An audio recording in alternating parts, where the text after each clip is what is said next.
तो बच्चों, let's see this question. The question says 2 point charges minus q and q by 2 are situated at origin and at a point a comma 0 comma 0 respectively.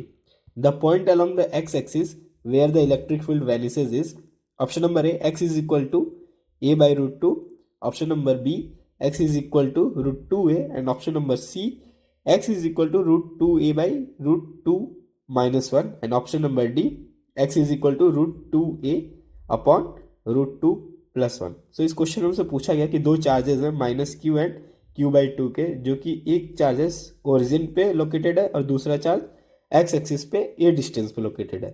हमसे पूछा गया है वो point जहां पे इलेक्ट्रिक फील्ड वैनिश हो जाएगी. तो चलिए इस क्वेश्चन को सॉल्व करते हैं. So the key concept to this question is, key concept वो ये है, इलेक्ट्रिक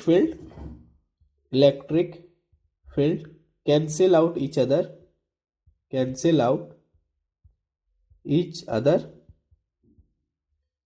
when present in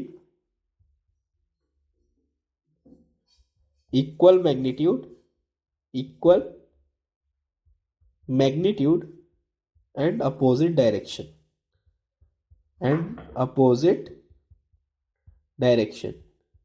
इसका मतलब क्या हुआ कि अगर कोई भी इलेक्ट्रिक फील्ड है, एक की डायरेक्शन एक्स एक्सिस की तरफ है और दूसरी इलेक्ट्रिक फील्ड की डायरेक्शन माइनस एक्स एक्सिस की तरफ है, तो जो यहाँ पे सेंटर में जो उसका ई नेट आएगा वो क्या होगा, 0 होगा अगर दोनों ही इक्वल मैग्नीट्यूड की है तो.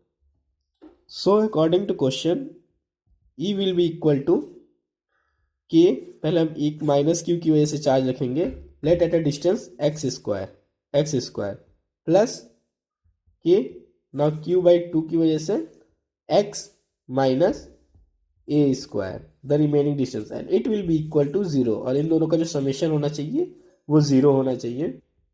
यहां से हमें 1 by x square it will be equal to 1 by 2 bracket x minus a whole square. Now from here further solving इसे करेंगे तो x will be equal to root 2 bracket x minus a. Now इसे हम अंदर multiply करेंगे, x will be equal to root 2x minus root 2a. x को हम इस साइड शिफ्ट करेंगे और कॉमन ले लेंगे, so it will be something like x minus root 2x is equal to minus root 2a. अगर ये निगेटिव साइन को हम रिमूव करते हैं, then this will interchange, so root 2a it will be equal to root 2x minus x. On taking x common, it will become root 2a upon root 2 minus 1. So this will be our final answer. So the final answer to this question is option number C, root 2a upon root 2 minus 1. At this point the electric field will vanishes. Hope you understood it well. Best of luck.